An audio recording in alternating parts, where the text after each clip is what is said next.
নবী ঈসা আলাইহিসসালামের জন্মেরও ২,০০০ বছর পূর্বের সভ্যতা, মেসোপটেমীয় সভ্যতা। মেসোপটেমীয়দের বিশ্বাস ছিল আকাশের দেবতারা সুগন্ধি পছন্দ করে, তাই সুগন্ধি মানুষ এবং দেবতাদের মধ্যে সংযোগ সৃষ্টি করে। তারা দেবতাদের মূর্তিতে সুগন্ধি মেখে রাখত, মন্দিরে বিভিন্ন রিচুয়ালের সময় ধূপ জ্বালাত। তারা মনে করত খারাপ গন্ধ হলো অপবিত্রতা আর সুগন্ধ হলো পবিত্রতার প্রতীক। মেসোপটেমীয় সভ্যতায় পারফিউম একটা লাক্সারি আইটেম ছিল। ধর্মীয় আচার অনুষ্ঠান ব্যতীত ধনী ব্যক্তিরাই কেবল এটা ব্যবহার করতে পারত। মেসোপটেমীয় সভ্যতায় পুরুষের কর্তব্য ছিল রাজার সৈন্যদলের সংখ্যা পূরণ করা। ঠিক একইভাবে প্রজা হিসাবে নারীদের কর্তব্য ছিল রান্না করা এবং সুগন্ধি প্রস্তুত করা। ভাবতে অবাক লাগে, লিখিত সুগন্ধির ইতিহাস কোনো ব্র্যান্ডকে কেন্দ্র করে শুরু হয়নি। এটা শুরু হয়েছিল মেসোপটেমীয় রাজকীয় সুগন্ধি প্রস্তুতকারক তাপ্পুতি বেল্লেম একাল্লিমকে কেন্দ্র করে, যে ছিল একজন নারী। তাপ্পুতি প্রাকৃতিক কাঁচামালকে এর কার্যকারিতা এবং আধ্যাত্মিক তাৎপর্যের বিচারে সুগন্ধি তৈরির জন্য নির্বাচন করতেন। তিনি স্থানীয় ফুলগুলোর নির্যাস, রেজিন এবং তেল ব্যবহার করতেন। ওই যুগেই তিনি মডার্ন ডিস্টিলেশন এবং এক্সট্রাকশনের প্রাথমিক কৌশলগুলো আয়ত্ত করে ফেলেছিলেন। নিশ্চয়ই তাপ্পুতির পূর্বেও মানুষ সুগন্ধি তৈরি করেছে, কিন্তু তাপ্পুতি প্রথম পারফিউমার যে তার নিজের ফর্মুলা লিখে রাখতে শুরু করেছিল। কিন্তু কেন?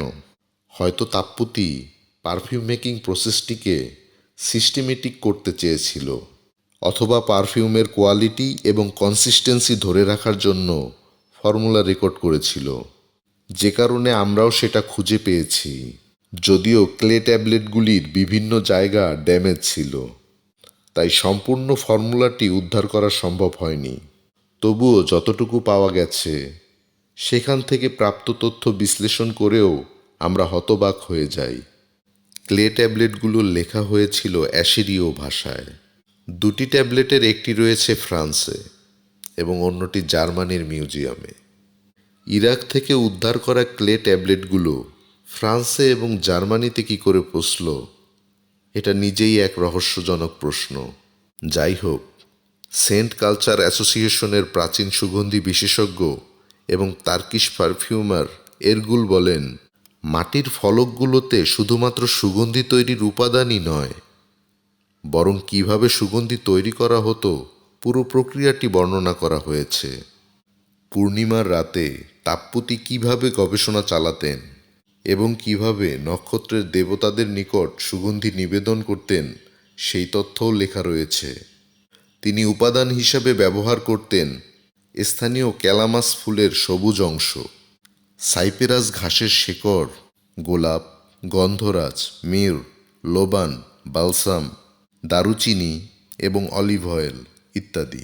মাটির ফলকটিতে বর্ণিত সুগন্ধিটি মূলত একটি সুগন্ধি মলম, যা বিভিন্ন প্রাকৃতিক উদ্ভিদ উপাদানকে তেল ও জলের মধ্যে ভিজিয়ে ধারাবাহিক পাতন প্রক্রিয়ার মাধ্যমে উৎপাদন করা হয়েছিল, যার ফলে পণ্যটি সুগন্ধে পরিপূর্ণ হতো এবং ঠান্ডা হলে জমে যেত।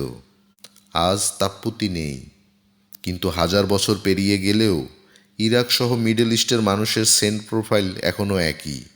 তারা পছন্দ করে হেভি, স্মোকি, স্পাইসি, উড টাইপের পারফিউম। আসলে তাপ্পুতি সেদিন পারফিউম ফর্মুলা লেখেনি, বরং সে লিখেছিল ইতিহাস। আজও ইরাকের বাতাসে তাপ্পুতির সেই রেজিনিয়াস গভীর সুগন্ধই ভেসে বেড়ায়।